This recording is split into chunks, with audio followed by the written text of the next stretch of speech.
भारत की आजादी के बाद और पहले ऐसे कई नेता थे जिन्होंने जमीन से जुड़कर देश के विकास में योगदान दिया, लेकिन समय के साथ उन्हें भुला दिया गया। उन्हीं में से एक थे हमारे मरंगुम के जयपाल सिंह मुंडा। क्या आज हम झारखंड वासी उनके इतने बड़े बड़े योगदानों का कर्ज चुका पाए हैं? ऐसा इसलिए कह रहे हैं क्योंकि मरंगुम के जयपाल सिंह मुंडा के इतने उपलब्धियों के बावजूद उनको आज भी वो सम्मान नहीं दिया गया जिसके वो हकदार थे। जयपाल सिंह मुंडा ना सिर्फ झारखंड बल्कि पूरे भारत देश में अपनी सेवा और योगदान के लिए जाने जाते हैं। तो आखिर क्यों इसके बावजूद इनको भारत के सर्वोच्च सम्मान भारत रत्न सम्मान से दूर रखा गया? साथ ही उनके अपने जन्मभूमि झारखंड राज्य में भी उनके पहचान को धूमिल किया जा रहा है। इसके अलावा झारखंड में भी उनके योगदान और संघर्ष को उचित सम्मान नहीं दिया जा रहा है। आज हम उनसे जुड़े कई उपलब्धियों को बताने जा रहे हैं जो इस प्रकार हैं। जोहार, मैं सीमा कच्छप और आप देख रहे हैं लोकतंत्र 19। दरअसल मरंगुमके और गोल्डन मेन के नाम से विख्यात स्वर्गीय जयपाल सिंह मुंडा जी के इतने सारे उपलब्धियों के बावजूद अब तक उन्हें उचित सम्मान नहीं दिया गया, जबकि वे 1926 में ऑक्सफोर्ड ब्लू का खिताब पाने वाले पहले भारतीय रहे हैं। 1928 में भारत को ओलंपिक में अपनी कप्तानी में पहला गोल्ड मेडल भी दिलाया था। जरा सोचिए, एक ऐसा शख्स जिसने भारत को हॉकी में पहली बार विश्व विजेता बनाया, आज इनका नाम दूर दूर तक कहीं नहीं है। आखिर इसका जिम्मेवार कौन है? ट्राइबल सोसाइटी पर भेदभाव आदि काल से ही जुड़ा है, जिसके साक्षी खुद मरंगुम के जयपाल सिंह मुंडा है। उन्होंने भी अपने जीवन में यह भेदभाव को सहा है और उनका लंबा संघर्ष इस भेदभाव के खिलाफ रहा है। पर क्या आपको नहीं लगता जयपाल सिंह मुंडा के मृत्यु के बाद उनके इस योगदान और संघर्ष के साथ भी भेदभाव हो रहा है? यह अपने आप में ही एक बड़ा सवाल है जिसे हमें और आपको सोचने तथा समझने की भी जरूरत है। इनकी उपलब्धियां यहीं खत्म नहीं होती है। मरंगुम के जयपाल सिंह मुंडा पहले आदिवासी हैं जिन्होंने सिविल सर्विस की परीक्षा को क्वालिफाई किया था, पर हॉकी में देश की ओर से रिप्रेजेंट करने के लिए इन्होंने सिविल सर्विस को त्याग दिया। साथ ही मरंगुम के मौलिक अधिकार अल्पसंख्यक और जनजातीय समिति के सलाहकार समिति के सदस्य रहकर वंचित वर्गों और देश के समस्त जनों के मौलिक अधिकारों की सुरक्षा के लिए अनेकों कार्य और योगदान दिए हैं। ब्रिटेन के गोल्ड कोस्ट कॉलोनी के ओछीमोड कॉलेज में लेक्चरर और रायपुर में राजकुमार कॉलेज में वाइस प्रिंसिपल के तौर पर योगदान भी दिए थे।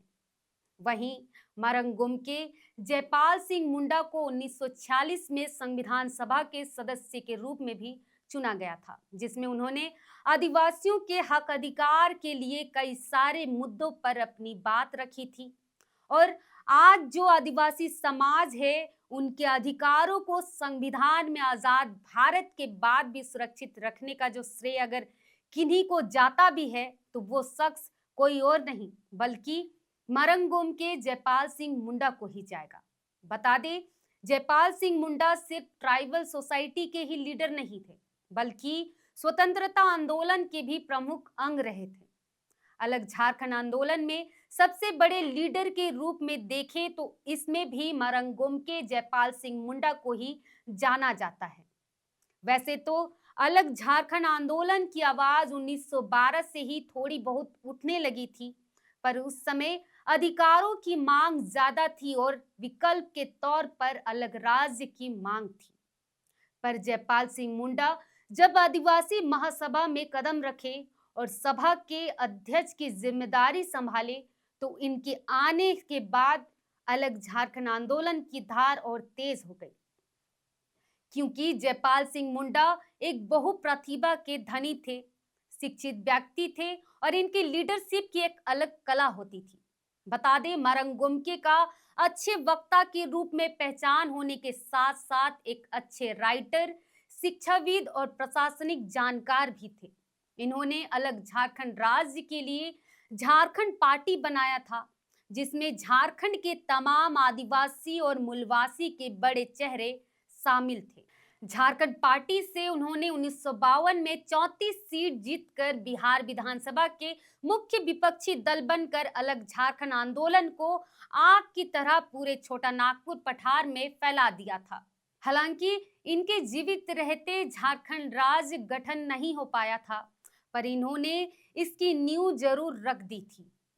अब जरा आप ही सोचिए, इतने सारे उपलब्धियों के बावजूद आज के समय में भारत में इनकी पहचान को आखिर कम क्यों किया जा रहा है?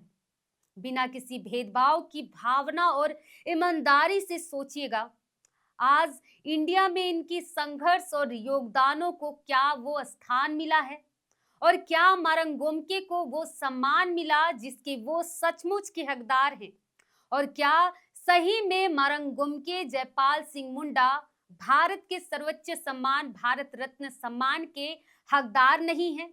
जबकि यहाँ केंद्र से लेकर राज्य में दो बड़े राजनीतिक पार्टियां कांग्रेस और बीजेपी का शासन होने के बावजूद मारंग गोमके जयपाल सिंह मुंडा जैसे शख्स को याद करना मुनासिब नहीं समझा जाता है।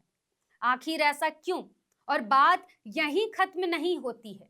अलग झारखंड राज्य बनने के बाद ज्यादातर समय बीजेपी ने ही सत्ता चलाई है और फिलहाल झामुमो सरकार का राज चल रहा है। वर्तमान में झामुमो ने इनके नाम से मारंग गोमके जयपाल सिंह मुंडा प्रदेशीय छात्रवृत्ति योजना तो चला दी, लेकिन क्या मारंग गोमके जयपाल सिंह मुंडा इतने ही सम्मान के हकदार हैं? राज्य सरकार को इस पर सोच विचार करना चाहिए कि आखिर अलग झारखंड आंदोलन के एक सर्वोच्च लीडर को वे अपने राज्य में क्या सम्मान दे रहे हैं, जिन्हें हमने सम्मान के तौर पर मारंग गोमके की उपाधि दी। उसी मारंग गोमके जयपाल सिंह मुंडा की जयंती हर 3 जनवरी यूं ही वीरान पूर्वक पार हो जाती है। राज्य सरकार इस दिन अनजान रहती है। इनके पुण्यतिथि पर भी हर वर्ष सिर्फ मुंडा समाज के सामाजिक संगठन को ही श्रद्धांजलि देते हुए देखा जाता है। बाकी सरकारी स्तर पर श्रद्धांजलि सभा उस रूप में नहीं होती है जैसे होने चाहिए। आज मारंग गोमके और गोल्डन मैन के नाम से प्रसिद्ध स्वर्गीय जयपाल सिंह मुंडा जी को भारत सरकार को देश के सर्वोच्च सम्मान भारत रत्न सम्मान से सम्मानित करना चाहिए, क्योंकि वे इस सम्मान के हकदार हैं। साथ ही झारखंड सरकार को उनके अपने राज्य में जयपाल सिंह मुंडा की उपलब्धि को सर्वोच्च स्थान देना चाहिए।